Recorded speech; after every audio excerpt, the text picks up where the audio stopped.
तो उसको कैसे डिप्लॉय किया जाए, कहाँ डिप्लॉय किया जाए, ये उसके सामने चुनौती है।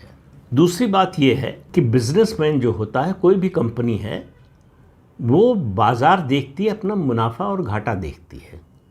ठीक है, जियोपॉलिटिकल बातों को भी ध्यान में रखती है।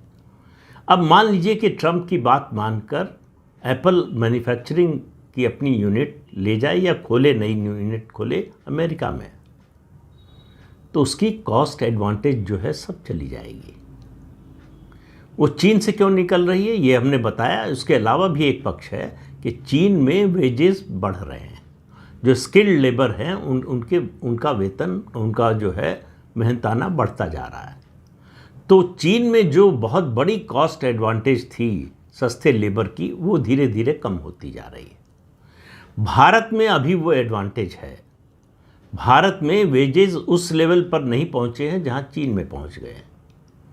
तो आज अगर भारत में आईफोन बनाकर एप्पल कंपनी अमेरिका में बेचती है, तो अमेरिका में उसकी कीमत होगी $1000। अगर यही निर्माण वो अमेरिका में करने लगे तो एक एप्पल फ़ोन की कीमत होगी $3500।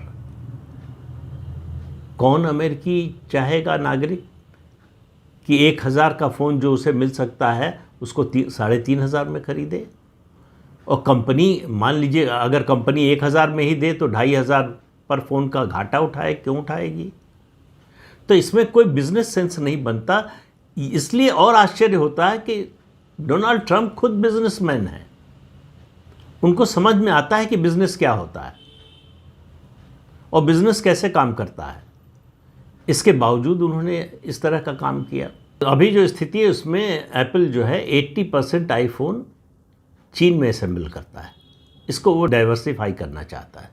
वो चाहता है कि कम से कम 25% आईफोन की मैन्युफैक्चरिंग या असेंबलिंग जो है वो भारत में हो।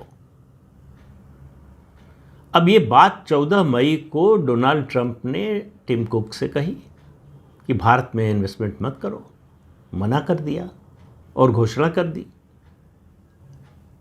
कि हम जो चेन्नई में जो यूनिट लगाने की घोषणा की थी उस पर आगे बढ़ रहे हैं।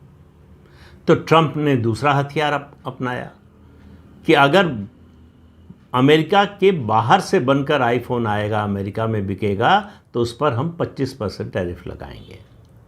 लेकिन इसका भी असर अभी तक तो कम से कम टिम कुक या फॉक्सकॉन पे नहीं हुआ है।